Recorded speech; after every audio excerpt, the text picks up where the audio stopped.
दामाद की सास पार्ट 2। अब तक आपने सुना कि कावेरी जी अपनी तीनों बेटियों ईशा, मोहिनी और सुहाना की शादी 3 घर जमाई लड़कों के साथ करवा देती है। उन्हें लगता है कि ये लड़के शायद घर का कामकाज संभाल लेंगे, लेकिन उनके तीनों घर जमाई बहुत आलसी थे। वो नौकरी भी नहीं करते थे और बाहर का काम भी नहीं।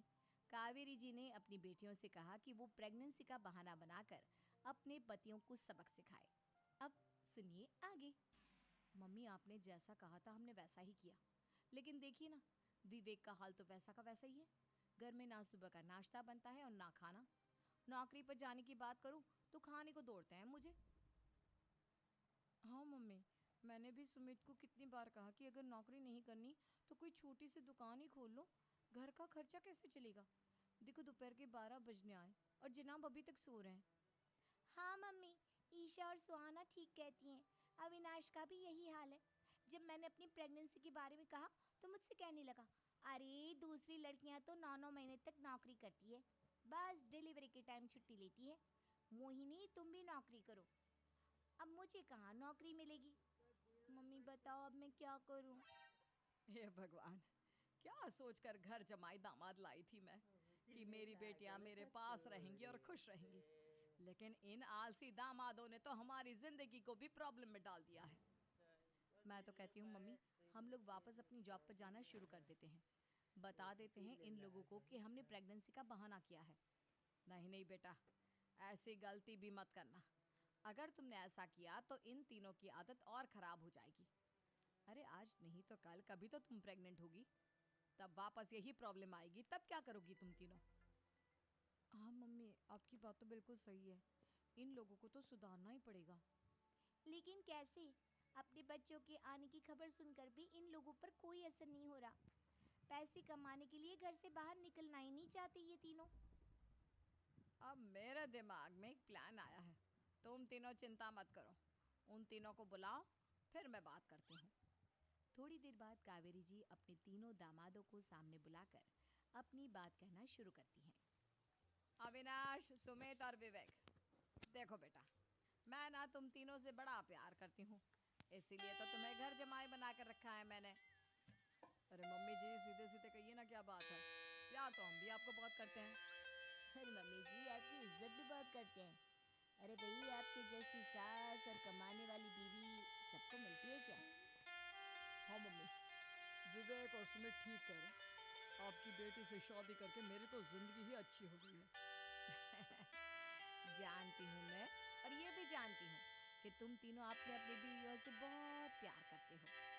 बेटा, बात ऐसी है कि हमारे कुल गुरु ने कहा है कि प्रेग्नेंट होने के बाद मेरी तीनों बेटियां शुरू के 4 महीने हमारे गांव में जाकर रहेगी, जहां मेरे चाचा जी रहते हैं। अरे लेकिन क्यों मम्मी, गांव में जाकर रहने की क्या जरूरत है इन तीनों को? वो क्या है ना बेटा, हमारे परिवार को एक श्राप है। अगर मेरी बेटियों ने यहाँ पर बच्चा पैदा करने की कोशिश की तो उनके बच्चों को कुछ भी हो सकता है। इसलिए अब से लेकर 4 महीने पूरे होने तक इन्हें गांव वाले घर में रहना पड़ेगा। हाँ, तो इसमें प्रॉब्लम क्या है मम्मी जी? हम भी वहाँ जाकर रहेंगे, पिकनिक मनाएंगे। अरे भाई बीवी जहाँ, हम भी वहाँ। हाँ यार, आइडिया तो बहुत अच्छा है। शहर की जिंदगी में रह रहकर परेशान हो चुके हैं, अब कुछ दिन गांव में बिताएंगे। तुम लोग समझने की कोशिश क्यों नहीं करते? तुम में से कोई भी वहां नहीं जा सकता, और मैं यहाँ रहूंगी ना तुम तीनों के साथ। 4 महीने की तो बात है, उसके बाद ये तीनों ही लौट कर आ जाएंगी। ठीक है मम्मी जी, अब हमारे बच्चों का सवाल है तो ये तो करना ही पड़ेगा। कावेरी अपनी तीनों बेटियों को कुछ दिन के लिए घर से बाहर कहीं दूसरे शहर में रहने के लिए भेज देती है। कुछ दिनों के बाद, अरे मम्मी जी, बहुत दिन से पिज्ज़ा नहीं खाया, मंगवाइए ना। क्या बताऊं बेटा, पहले तो बेटियां खर्चा दे देती थी क्योंकि उनकी नौकरी थी, लेकिन अब तो मेरे पास पैसे ही नहीं बचे। थोड़े बहुत पैसे हैं जो बच्चों की डिलीवरी में काम आएंगे। लेकिन मम्मी जी, आपकी बेटियों को वापस आने में तो अभी बहुत वक्त बाकी है। वही सोच सोच कर परेशान हो रही हूँ। सोच रही हूँ कल से दूध भी बंद करवा देती हूँ। अब दूध वाले को देने के लिए पैसे भी तो नहीं है ना। अरे नहीं नहीं मम्मी जी, अगर दूध भी बंद करवा दोगी तो मुझे चाय कहाँ से मिलेगी? और चाय के बिना मैं तो मर ही जाऊंगा। क्या करूं बेटा, इसके अलावा हमारे पास कोई ऑप्शन नहीं है।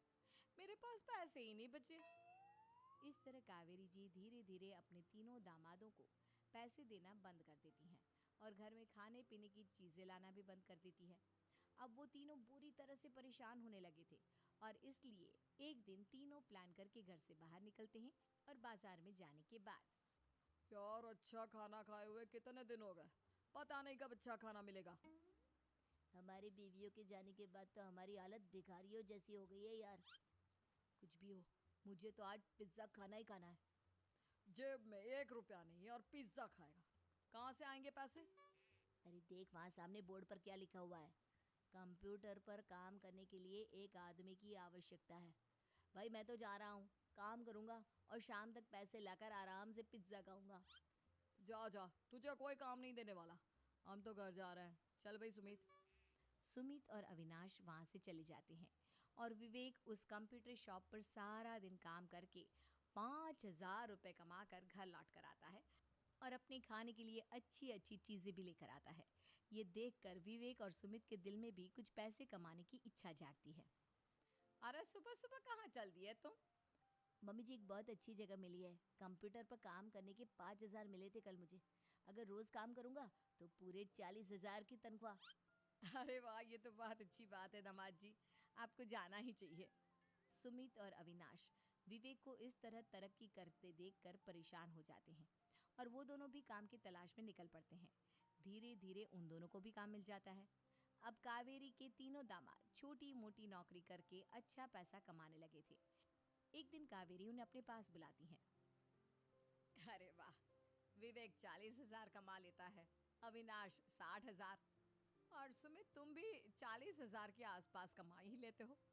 कुल मिलाकर तुम अच्छे खासे पैसे कमा रहे हो बेटा। हाँ मम्मी जी, बहुत मजा आता है जब महीने के एंड में मोटी रकम हाथ में आती है। पूछिए मत मम्मी जी, घर में रहकर रोटी बना बना कर और तो जैसा महसूस होने लगा था मुझे तो। हाँ बेटा, तुम तीनों की बात तो बिल्कुल ठीक है। और जानते हो, अब तुम तीनों की पत्नियां भी वापस लौट कर आने वाली है। लेकिन मम्मी जी अभी तो उन्हें गए सिर्फ 2 महीने हुए हैं, आपने तो कहा था वो 4 महीने के बाद लौट कर आएंगी। ऐसा कुछ नहीं है बेटा, मैं सिर्फ तुम तीनों को सबक सिखाना चाहती थी कि आदमी घर में बैठकर बीवी की कमाई खाता हुआ अच्छा नहीं लगता। इस दुनिया में हर इंसान को मेहनत करनी चाहिए, काम करना चाहिए, चाहे वो औरत हो या आदमी, ताकि अपने परिवार को संभाल सके। कावेरी की बात सुनकर उन तीनों को अपनी गलती का एहसास होता है और कावेरी उन्हें सच बता देती है कि ईशा, सुहाना और मोहिनी शहर में ही कहीं दूसरी जगह रह रहे थे। शाम के वक्त उन तीनों की पत्नियां लौट कर आ जाती है और कावेरी जी का परिवार एक खुशहाल परिवार की तरह रहने लगता है।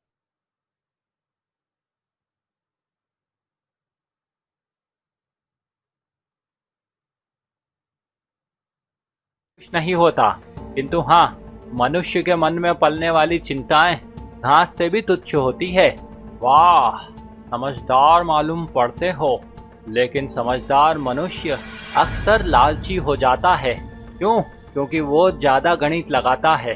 तो क्या तुम मुझे बता सकते हो, ऐसा क्या है जिसे खोकर मनुष्य धनवान हो जाता है? क्या ये कैसी बात है? लोग तो पाकर धनवान हो